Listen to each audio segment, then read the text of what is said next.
تهاليل فارح سيدي نكي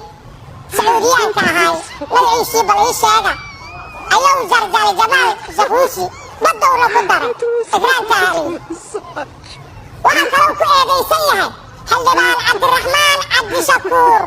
oo gurigiisa iska jooga ayuu shan ilaaladiisa ka mida iyo jabar ku laayay kabahoodiiuna ku duugay waa xataa uu garan waayay inay ehelkoodii duugtaan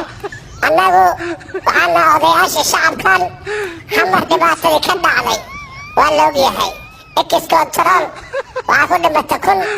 waxaa ku dhaawacantay 1500 sababee waxaa ku dhimatay 2000 4,000 waa ku dhaawacantay gobolka banaadir maayirka gobolka banaadir iyo aqoonayahana jira meeshaas waa lagu qarxiyey cid maxkamad loo saaray amba yacni lagu eedeeyana